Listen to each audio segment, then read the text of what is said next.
दसदवन्दियाणं तिहुवणहिदमधुरविसदवकाणम् अन्तातीतगुणाणं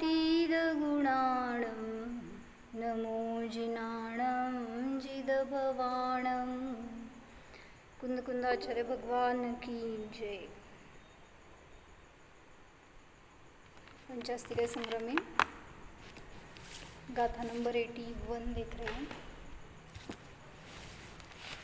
उद्गलास्तिकाय का वर्णन चल रहा है, तो उसमें उद्गल के दो भेद बताए थे, परमाणु और स्कंद। तो अभी परमाणु का वर्णन चल रहा है। कैसा है परमाणु, उसके द्रव्य और द्रव्य गुण और पर्याय क्या क्या होते हैं, ये यहाँ पे बताया। जयसेनाचार्य जी की टीका देखनी है हमें। अथ परमाणु द्रव्ये गुण पर्याय स्वरूपम कथयति। अभी परमाणु द्रव्य में गुण और पर्याय का स्वरूप कहते हैं। उसमें गुण कौन से हैं और पर्याय कौन सी रहती है परमाणु में। एयरसवर्णगंधम दोफासम सद्कारणमसद्दम खंदंतरिदम दौवम परमाणुम तम वियाणि। क्या बताया था अर्थ। एक रस, एक वर्ण, एक गंध, दो स्पर्श, शब्द का कारण, अशब्द स्वरूप, ये सब उसके गुणधर्म बता रहे हैं परमाणु में। या वह परमाणु कैसा है, एक रस गंध वर्ण वाला, दो स्पर्श वाला, शब्द को कारण रूप है और स्वयं शब्द रूप है। आगे बताया खंदंतरिदम दव्वम, स्कंद के अंतर्गत होने पर भी स्कंद से भिन्न द्रव्य है। कौन, वह परमाणु है, ऐसा विजानी ही, जानना चाहिए। मतलब स्कंद एक द्रव्य है ऐसा लगता है, लेकिन स्कंद में जितने भी परमाणु है वे स्वतंत्र, सभी स्वतंत्र स्वतंत्र द्रव्य है। किस पर से सिद्धि हुई है, क्योंकि अगर स्कंद ही एक द्रव्य होता तो उसके विभाग नहीं होते। इसलिए बताया स्कंद है तो उसमें अनंत परमाणु है, या जितने भी होंगे संख्यात असंख्यात अनंत परमाणुओं का स्कंद है। तो उसका अगर विभाजन हो जाए तो उसमें से बाहर निकलने वाले जो लास्ट पार्ट होगा वो परमाणु है, वो द्रव्य है। और जो भी संयोग रूप से अवस्था उत्पन्न हुई है वो पर्याय है। इसलिए स्कंद में से जो निकलकर बाहर आता है और स्वतंत्र रूप से रह सकता है, ऐसा वो उद्गल द्रव्य है, यानी परमाणु है, ऐसा बताया। किधर गए सब लोग, आज मेरे सामने बैठो।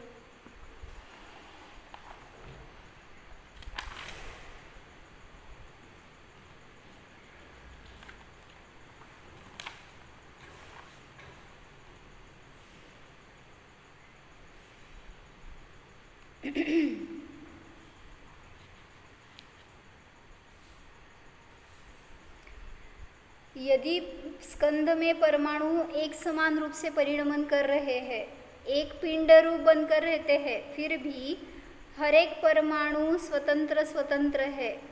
इसीलिए उस स्कंद के अगर टुकड़े हो जाए तो उसमें से परमाणु स्वतंत्र रूप से रह सकता है, उसका नाश नहीं होता, या वही उसकी अंतिम दशा है।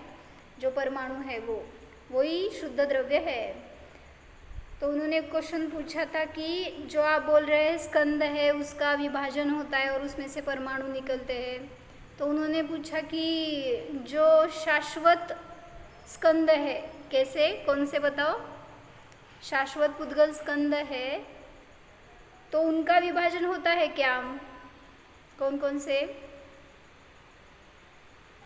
बड़े बड़े जो और महास्कंद सांगितलं की तो पण कसा आहे, महास्कंद है। और माझ्या समोर बसा की, विजू काकी, अनिता काकी, सुजाता काकी, भारती काकी, समोरच आहे तुमच्या. नाही नाही मला दिसेना।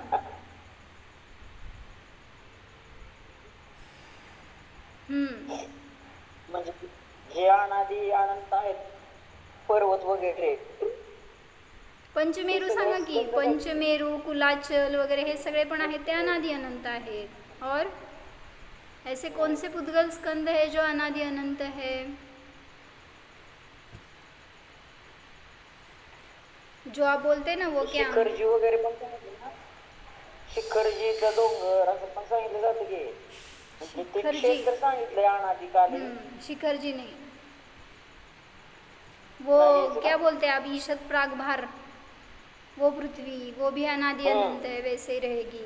तो ऐसे अनेक स्कंद है जो बड़े बड़े स्कंद होने पर भी उसमें विघटन नहीं होता. फिर उन्होंने पूछा है कि उसमें परमाणु है कि नहीं है, या उसमें आवागमन क्या बोलते हैं, उसमें उसमें से वो टूटता है कि नहीं टूटता है. फिर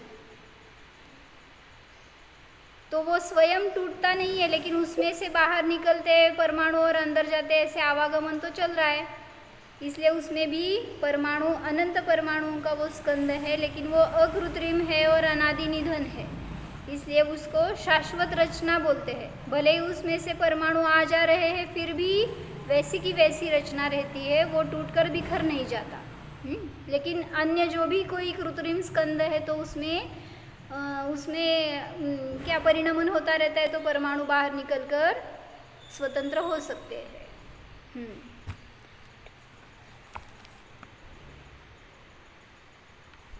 एक रस वर्ण गंध द्विस्पर्श. एक रस है, एक वर्ण है, एक गंध है, दोन स्पर्श है. ये परमाणु के गुण है के पर्याय है? गुण आहेत. पर्याय है. स्पर्श म्हणजे हा स्पर्श रसगंध वर्ण दोन हा पर्याय पर्याय. अभी एक दो पर्याय ये बता रहे हैं ना, तो ये सब पर्याय है. बरोबर. तो पर्याय. एक क्वेश्चन आहे आपके लिए. जर माझ्या समोर बसला तर विचारणार आहे मी, नाही तर नाही विचारणार. समोर म्हणजे काय करायचं होतं? म्हणजे ते व्हिडिओ बंद करायचं असतं. अनिता काकी, दीपा भाभी, भारती काकी, हा ते फॅन बिन दाखवू नका मला. पण दिसलं का? हा. भारती काकी कुठे है, अनुजा भाभी. तो आपको बताना है इस गाथा में क्या क्या सिद्धांत है या क्या क्या इम्पोर्टेंट चीज़ें हैं जो हम उसमें से निकाल सकते हैं. ऐसे आपको बताना है. थोड़ा चिंतन करके फिर बताओ. घ्या की पुस्तक पंचास्तिक है. जैसे माताजी बताते हैं ना, उसमें दो नए लगाना, चार अभाव लगाना, फिर द्रव्य गुण पर्याय, उत्पाद वे ध्रुव, और जो कुछ भी बता सकते हैं वो सब मुझे यहाँ पे बताना है आपको. वरच्या कप्प्यात हिरव्या रंगाचं आहे, बरं घेतला चालतंय ते पण, किंवा त्या खालचं घ्या. रिपीट करा ना आमच्यासारख्या लेट कमर्ससाठी. काय रिपीट करू? क्वेश्चन विचारले, तुम्हालाच विचारू का? हाँ नहीं, क्वेश्चन तो करूँ क्या तेज? मतलब हर एक गाथा में हमें प्रयोजन निकालना होता है ना, तो माताजी बताते हैं ऐसे कि उस गाथा में क्या क्या लगा सकते हैं हम, वो लगाना. जैसे व्यवहार ने, निश्चय ने, चार अभाव, या फिर उत्पाद वे ध्रुव, जो कोई भी सिद्धांत लगा सकते हैं, उसमें से प्रयोजन क्या निकालना है, ये सब उसमें से निकालना है हमें. तो तब तक चिंतन करके रखो. सामने ग्रंथ तो किसी के भी नहीं होगा, तो ऐसे ही आप तो क्या बोलते हैं, अवधि ज्ञानी है. ज्ञान में से निकाल कर बताओ. तो यहाँ पे एक रस, त्याचं पान नंबर 125 है. एक रस, एक वर्ण, एक गंध और दो स्पर्श है परमाणु में. इतना तो बताया. आगे वाचा दीपाली भाभी. तथा ही ज्याला वाचायचं त्यांनी शास्त्र घेऊन बसलं तर त्याला वाचायला लावेन मी.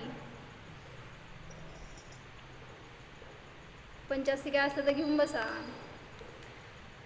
तत्र परमाणु तथा हि तत्र परमाणु तिक्तादि पंचरस पर्यायाणां एकतमेन एकतमेन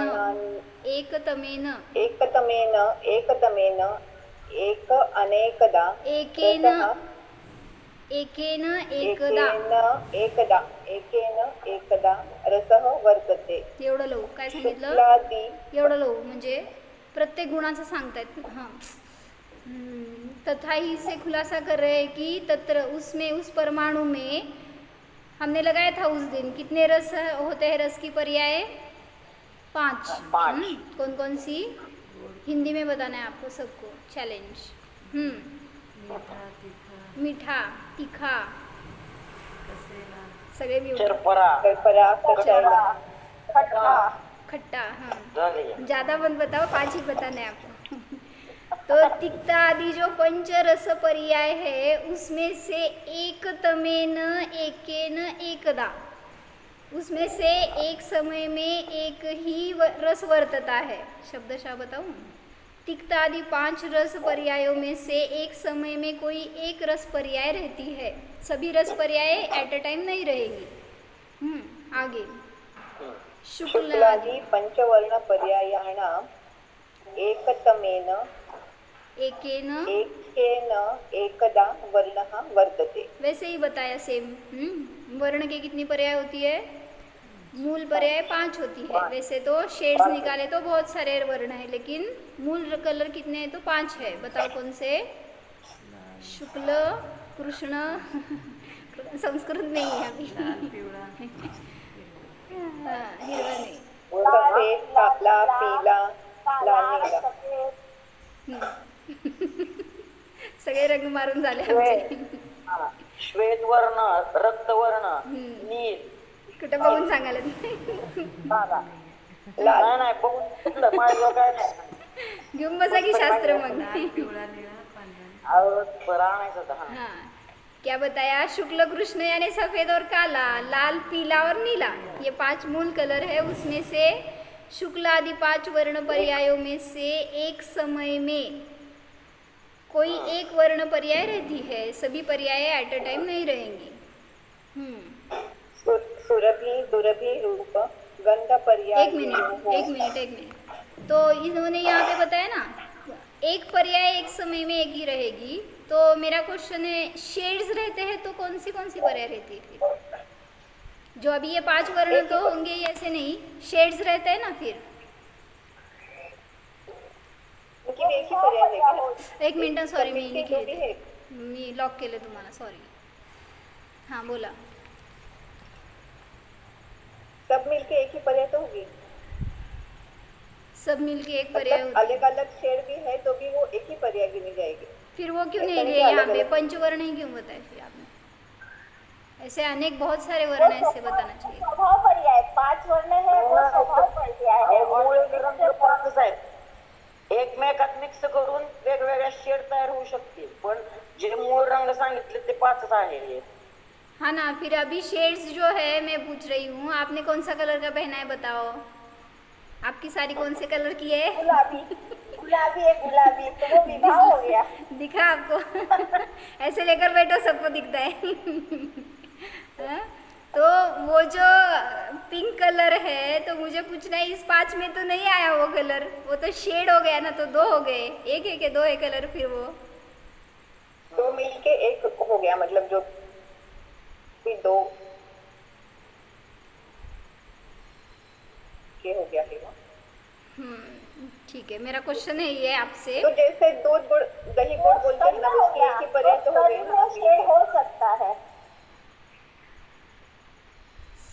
सबका बराबर है लेकिन फिर भी मुझे क्वेश्चन है उन्होंने 5 ही वर्ण बताए हैं तो उसमें 5 में मिक्स होते हैं ऐसे या अनेक होते हैं ऐसे बता सकते हैं उसमें से एक कोई वर्ण हो सकता है ऐसे बताना चाहिए था फिर तो फिर संख्या मतलब संख्या ऐसे ज्यादा होंगे किस कितना बताएं हाँ जितने भी हो सकते हैं कितने भी ठीक है अगर हम जैसे ना चरे जी से पूछ कर आते तो शुक्लादि 5 वर्णों में से कोई एक वर्ण एक समय में वर्तता है आगे सुरभि सुरभि दुरभि रूप गंध दुरभि नहीं है हमारे पास असुरभि है सुरभि असुरभि रूप गंध पर्याययोः द्वयोः तमेन तरेण है क्या मेरे एक पास? एकेन एकदा गंधः वर्तते। एक तरेण है मेरे पास, किसी के पास है क्या ऐसे? एक तरेण.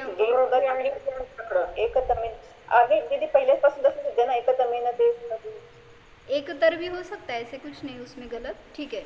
क्या बताया? सुरभि और असुरभि यानी सुगंध और दुर्गंध रूप गंध की दो पर्यायों में से एक समय में कोई एक गंध वर्तता है. परमाणु जो है उसमें कौन कौन सी पर्याय रह सकती है ये बता रहे हैं. एक आइटम है, एक स्कंद है, बताओ उसमें कौन सा गंध हो सकता है? अगर दोनों का मिक्स गंध होता है क्या, ऐसे में मुझे पूछना है. जैसे आप मिक्स कलर बता रहे हैं वैसे मिक्स गंध रहता है क्या? नहीं। अभी आपको एक गंध सुगंध लगेगा, दूसरे को दुर्गंध लगेगा, फिर हाँ हाँ ये तो ऐसा हो सकता है। वो तो अपना ये है। क्षयोक्षम बोलने का उसको क्या मतलब? अभी एक उदाहरण बताया था, विष्टा है तो आपके लिए वो असुरभि है, शुकर। लेकिन सुकर के लिए वही सुगंध है, सुस्वादु है, ऐसे. तो इसलिए बता रहे हैं आपके क्षयोक्षम पर अवलंबित है कि वो सुगंध है कि दुर्गंध है, लेकिन उस वस्तु में तो वो एक ही रहेगा, एक तो सुगंध ही रहेगा, नहीं तो दुर्गंध ही रहेगा. दीदी हमारे क्लास मतलब एक फ्रेंड थी, तो उसको हाइड्रोजन सल्फाइड की इसको स्मेल अच्छी नहीं लगती है, उसको अच्छी लगती थी, मतलब कि मुझे अच्छा लगता है इसका. अरे बाप मतलब ऐसा हो सकता है. हाँ, हो सकता है. पेट्रोल के साथ भी है, किसी किसी को पेट्रोल की स्मेल बहुत अच्छी लगती है और किसी किसी को बहुत तकलीफ होती है. हाँ बराबर है, हमारे यहाँ पे उदाहरण है एक वैसे. चलो, तो क्या बताना था? गंध की ये दो ही पर्याय हो सकती है, आइदर सुगंध या दुर्गंध. एक समय में एक ही पर्याय रहेगी, दोनों नहीं रह सकते.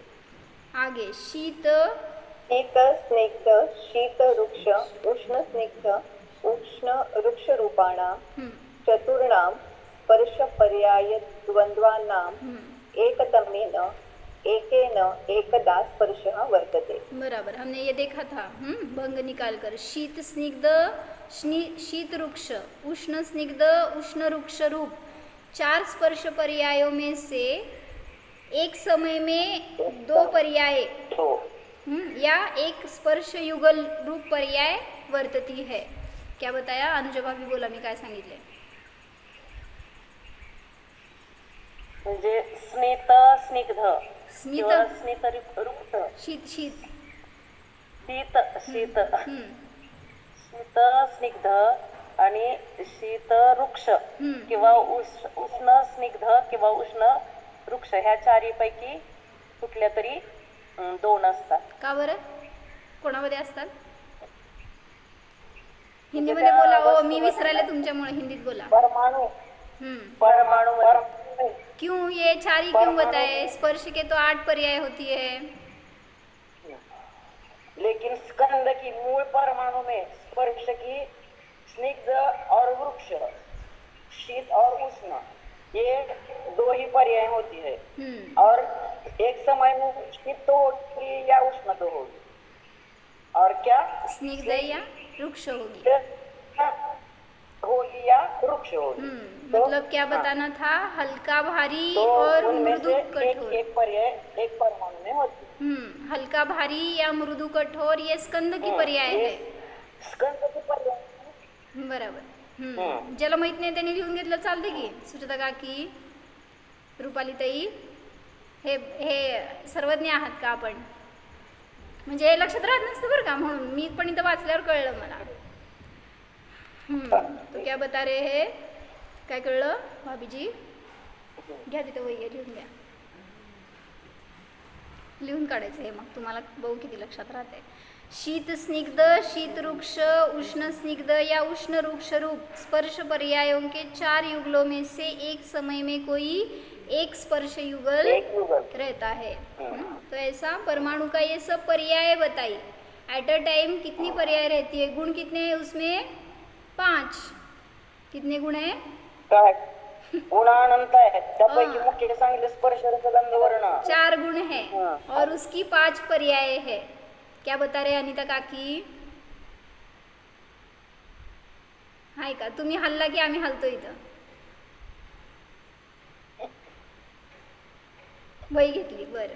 तोपर्यंत मला तुम्ही अदृश्य झाला तर चालतंय. हाँ तो आगे क्या बता रहे पढ़ो.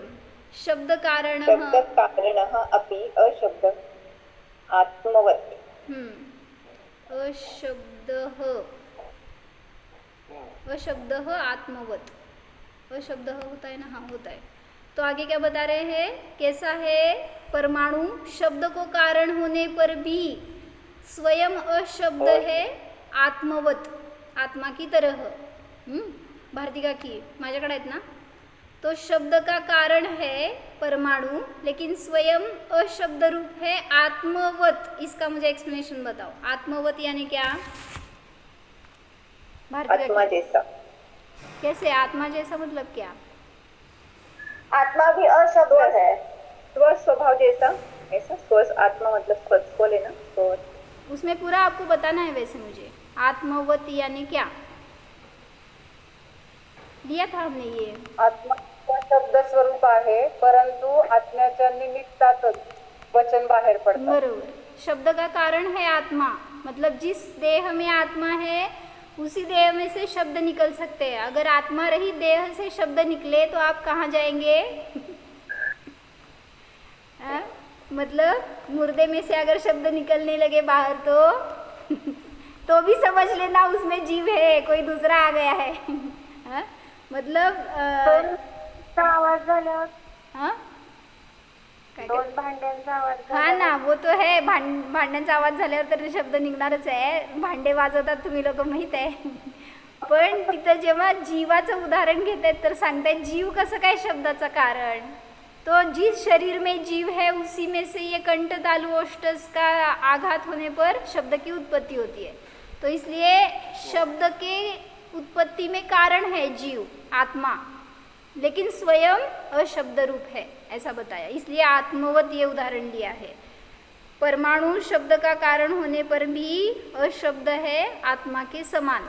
आगे बता रहे यथात्मा व्यवहारेण तालु ओष्ठभूत व्यापारेण शब्द कारणभूतः अपि निश्चयेन अतीन्द्रिय ज्ञान विषयत्वात्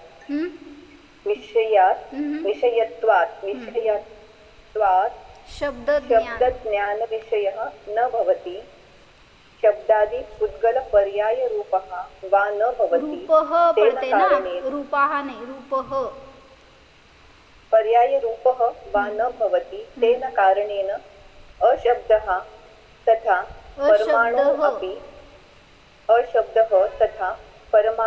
अपि शक्तिरूपेण शब्दकारणभूतः अपि एकप्रदेशत्वेन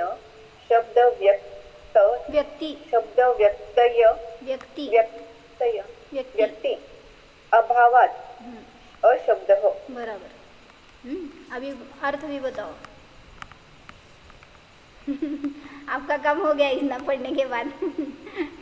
यथा आत्मा, जिस तरह आत्मा व्यवहार से तालु ओष्ठ पुट व्यापार से शब्द का कारणभूत होने पर भी, मतलब इसका व्यापार होने में जीव कारण है.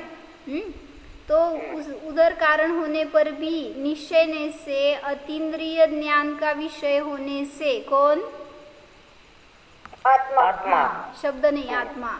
तो निश्चय से आत्मा अतीन्द्रिय ज्ञान का विषय होने से शब्द ज्ञान का विषय नहीं होता. क्या बता रहे हैं? जो आत्मा है वो किसी भी शब्द ज्ञान का विषय नहीं हो सकता. मतलब कि कोई भी शब्द आपको डिफाइन नहीं कर सकते, ये बता रहे हैं. कोई भी शब्द आपको आत्मा तक नहीं ले जाने वाले. इसलिए ध्यान में शब्दों का भी अवलंबन छोड़ने के लिए बताते हैं. जब तक आप उन शब्दों का अवलंबन लेते रहेंगे तब तक आपको शब्द ही दिखेंगे. निशब्द शब्द आत्मा नहीं दिखेगा. जैसे मैंने बताया आपको, मैं शुद्ध हूँ, मैं एक हूँ. बताओ आपने क्या देखा? आपको क्या दिखा? मैं स्वयं. ऐसे उन अगर शब्दों को पकड़ के रखेंगे तो आत्मा क्या है ये नहीं समझ में आएगा. इसलिए बता रहे हैं कि शब्द वो आत्मा तक ले जाने वाले होते हैं, लेकिन आत्मा नहीं है शब्द. यानी तो शब्द ज्ञान का विषय नहीं होता आत्मा. शब्द आदि पुद्गल पर्याय रूप भी नहीं होता. शब्द ज्ञान का विषय नहीं होता या शब्दादि पुद्गल पर्याय रूप भी नहीं होता, मतलब उस शब्द रूप भी नहीं होता, शब्द से वाच्य भी नहीं है और शब्द रूप भी नहीं है, ऐसा लेना। तेन कारणेन, उस कारण से अशब्द है आत्मा। उसी तरह तथा यानी उसी तरह परमाणु भी शक्ति रूप से शब्द कारणभूत होने पर भी एक प्रदेश रूप से शब्द की व्यक्ति का अभाव होने से अशब्द रूप है। क्या समझ में आया? सब ये हो गया है हमारा, जो जो कल तक थे उनको समझ में आएगा, लेकिन आज आए हैं उनको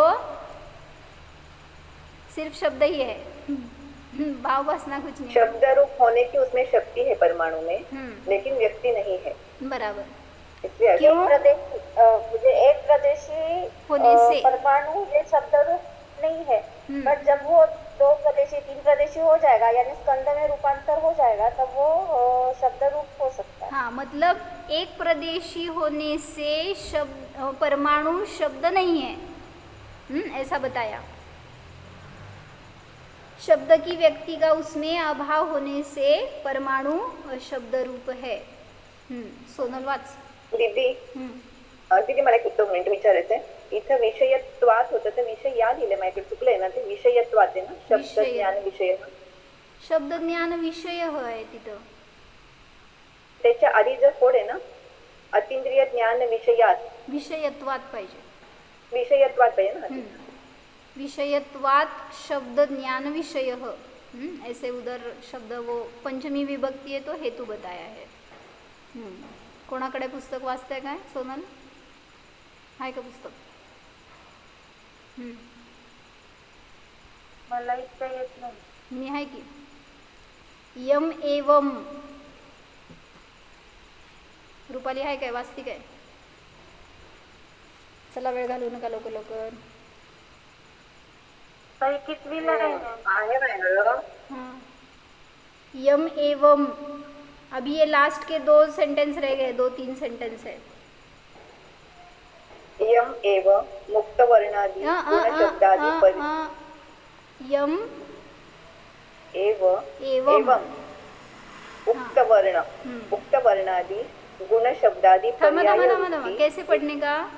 यम एवं उक्त वर्णादि गुण शब्दादि पर्याय वृत्ति विशिष्ट स्कंध अनंत। यम एव एवं मुक्त वर्णादि एवं गुण एवं शब्दादि पर्याय वृत्ति विशिष्ट स्कंधांतरितं द्रव्य रूप स्कंद परमाणु विजानीहि परमात्म परमात्मवदेव परमात्मवत एव। क्या बता रहे हैं? मी आले का तुम्हाला? वाचायचं आमच्या बरोबर, म्हणजे आपल्याला येतं। यम एवं, जो अभी ऊपर बताया ना, वर्णादि गुण और शब्दादि पर्याय की वृत्ति से विशिष्ट यानी सहित स्कंधांतरितम द्रव्यम, जो स्कंद के अंतरंग में होने वाला द्रव्य, कौन? द्रव्य रूप स्कंद परमाणु है, ऐसा जानना चाहिए।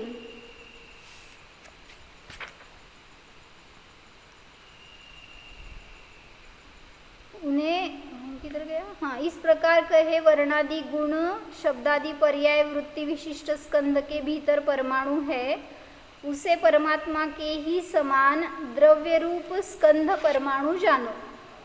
परमात्मवत दिया है ना उदाहरण, परमात्मा के समान द्रव्य रूप स्कंद परमाणु जानो, यानी आगे की गाथा में बताने वाले हैं वो कि परमाणु स्कंद के भी कितने टाइप्स रहते हैं, मतलब कितनी परमाणुओं से बना हुआ वो स्कंद होता है ना, उतने उसके टाइप्स है। जैसे संख्यात परमाणुओं का स्कंद, असंख्यात परमाणुओं का स्कंद, अनंत परमाणुओं का स्कंद, तो उसमें कितने परमाणु होते हैं और कितने वे स्कंद होते हैं ये भी बताने वाले आगे की गाथा में। तो यही बताया कि जो द्रव्य के अंतर्गत नहीं, स्कंद के अंतर्गत जो रहने वाले परमाणु हैं उनको द्रव्य रूप स्कंद परमाणु जानना चाहिए। अभी परमात्मवत एक ही उदाहरण बताया। परमाणु उस स्कंद में क्या हुआ है? गुण भी है और पर्याय भी है। तो वो स्कंद की पर्याय है, गुण है, या उस परमाणु के गुण पर्याय है?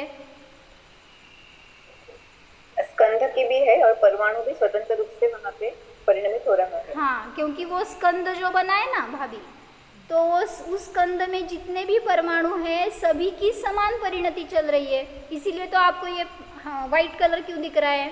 अभी हमारे साथ ऐसे बैठने के बाद कितना अच्छा लग रहा है वाइट वाइट। तो पूरा ये वाइट हो गया ना, तो उसमें रहने वाले सभी परमाणुओं का परिणमन समान है, तो वो उसकी पर्याय है। ऐसे स्कंद की पर्याय बोलो या परमाणु की पर्याय बोलो, समान परिणमन है तो वो स्कंद वैसा हो गया। तो उसमें जो गुण है और पर्याय है उससे सहित वो द्रव्य रूप परमाणु स्कंद है, ऐसा जानना चाहिए। अभी परमात्मवत कैसे बता रहे हैं आगे है।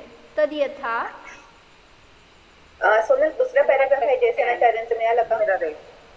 वाच। तद यथा यथा परमात्मा थांब रूपाली ती वाचते। व्यवहारेण द्रव्य भावरूप कर्मस्कंदांतर्गत स्कंदांतर्गतः अपि पुढं वाच। अंतर्गतः अपि निश्चयेन शुद्ध बुद्ध एक स्वभाव स्वभावः एव स्वभावः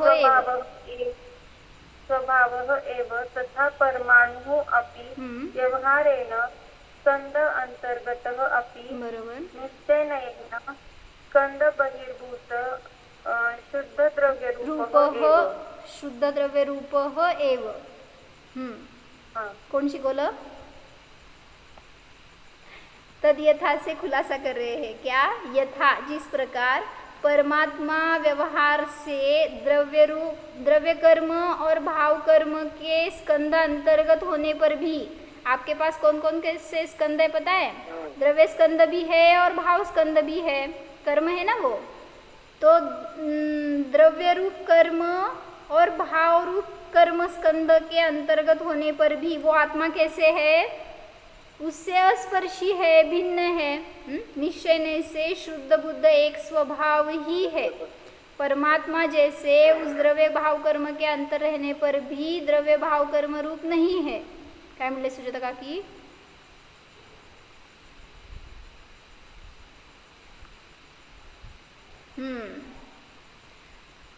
ते दिव्यध्वनी असती ना, आर्यंतांची दिव्यध्वनी असती ना, ते असं तुमच्याकडे बघून सांगत नाहीत बरं का, पण मी तर आर्यंत नाही आहे त्यामुळं तुम्ही कुठं बघितलं तर मी माझी दिव्यध्वनी बंद होती।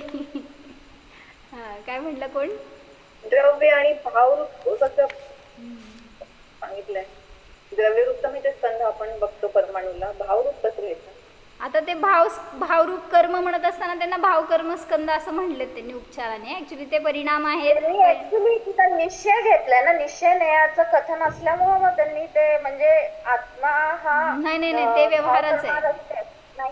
व्यवहार नयाने द्रव्य आणि भावरूप कर्म स्कंधाच्या मध्ये असताना सुद्धा, आता भावरूप स्कंद जो बता रहे हैं वो भी विभाव है ना, जीव का स्वभाव नहीं है, इस वजह से उसको स्कंद में उपचार से डाल सकते हैं।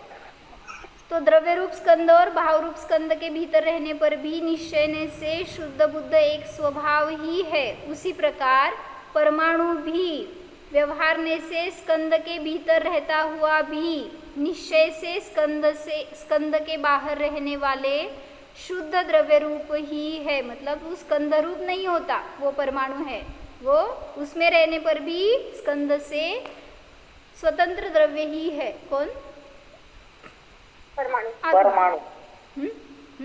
तो यहाँ पे परमाणु का दार्ष्टान्त है, परमात्मा का दृष्टांत है। छान है ना? कौन है ते? तो जिनवाणी ऐसी छान ही है वो, सिर्फ हम निकालते नहीं है ना उसमें से अर्थ, और आप उपयोग लगाते हैं इसलिए उसको छान लगता है, नहीं तो कितना डिफिकल्ट है। क्या चल रहा है क्या पता, आज ही जो ज्वाइन हुए ना उनको ऐसा ही लगेगा, क्या पता क्या चल रहा है। हाँ काय भाभी, काय चाललंय कुणाला माहिती। आगे अथवा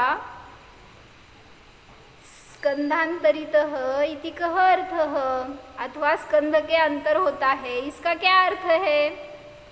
स्कंधांतरित यानी स्कंधापासून भिन्न असं घ्यायचं, स्कंधांतर म्हणजे हमने स्कंद के अंतर्गत भी लगाया है, और एक अर्थ लगता है स्कंद से भिन्न, ऐसे अंतरित यानी भिन्न और अंतर्गत यानी अंदर।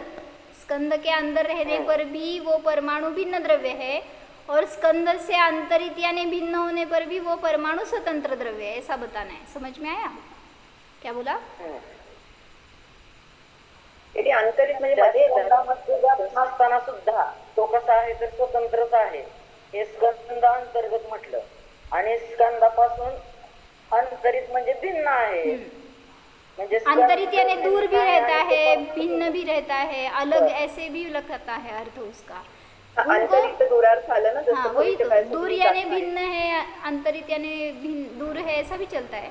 कैसे प्रकरण है वैसा अर्थ लगाना चाहिए। तो उनको सिद्ध क्या करना है? परमाणु ये स्वतंत्र द्रव्य है, इतना सिद्ध करना है। तो क्या बताया? परमाणु भी व्यवहारने से शुद्ध द्रव्य रूप ही है। स्कंधांतरित इति कह अर्थ, स्कंधांतरित इसका क्या अर्थ है? पढ़ो। स्कंधात पूर्वम एव भिन्न इति अभिप्रायः, पहले से ही स्कंद से भिन्न है ऐसा अभिप्राय है। मतलब परमाणु जो है वो स्कंद होने पर भी स्कंद से भिन्न ही है ऐसा अभिप्राय है। मतलब स्कंद रूप नहीं होता, अगर वो स्कंद में है तो भी उस स्कंद रूप नहीं होता। आप क्या, आप घर में है फिर भी, आगे का सेंटेंस आप कंप्लीट करो। घरामध्ये असून सुद्धा घरापासून भिन्न आहे। हाँ, ऐसे मैं बताती हूँ, आप क्या बताएंगे?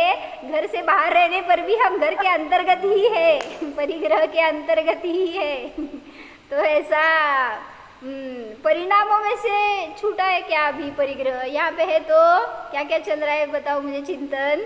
घर में क्या क्या चल रहा होगा? ये आए गए, खाए पिए नहीं खाए, सभी ये चिंतन चल रहा है। तो अंतर्गत है कि बहिर्गत है आप? किसके? स्कंद के। जो भी परिग्रह है वो इधर है, उधर नहीं है घर में। बाहर जो भी परिग्रह आपके साथ है वो आपको मोही नहीं बनाता, ये परिग्रह ही नहीं बनाता। वो परिग्रह आपके परिणामों से आप परिग्रही बने हैं। इसलिए आपको छूटना है तो उसके अंतर्गत रहने पर भी मैं उससे अंतरित हूँ ऐसा जानो। क्या बताना, क्या बताया मैंने? स्कंद के अंतर्गत रहने पर भी मैं स्कंद से भिन्न हूँ ऐसा जानेंगे तो हमें भी वैसी स्वतंत्रता, वैसा शुद्ध द्रव्य का स्वरूप ख्याल में आएगा और हम अतीन्द्रिय आनंद से जी सकते हैं। तो स्वयं को जानो।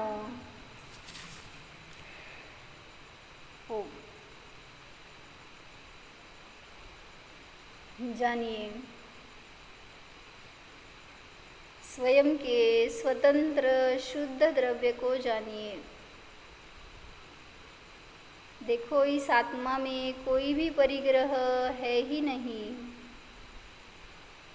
सभी परिग्रहों से रहित यह मैं शुद्ध ज्ञान वाला आत्मा निष्परिग्रह स्वरूप हूँ, निस्संग रूप हूँ, जाननहार मात्र हूँ। जानो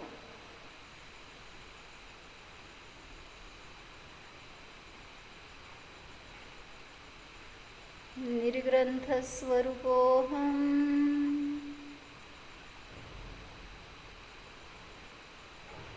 जीवोऽहम्, ओम विसर्ज। नमो अरिहंताणं, नमो सिद्धाणं, नमो आयर्याणं, नमो वज्रायणं, नमो लोहे सौवसाहु।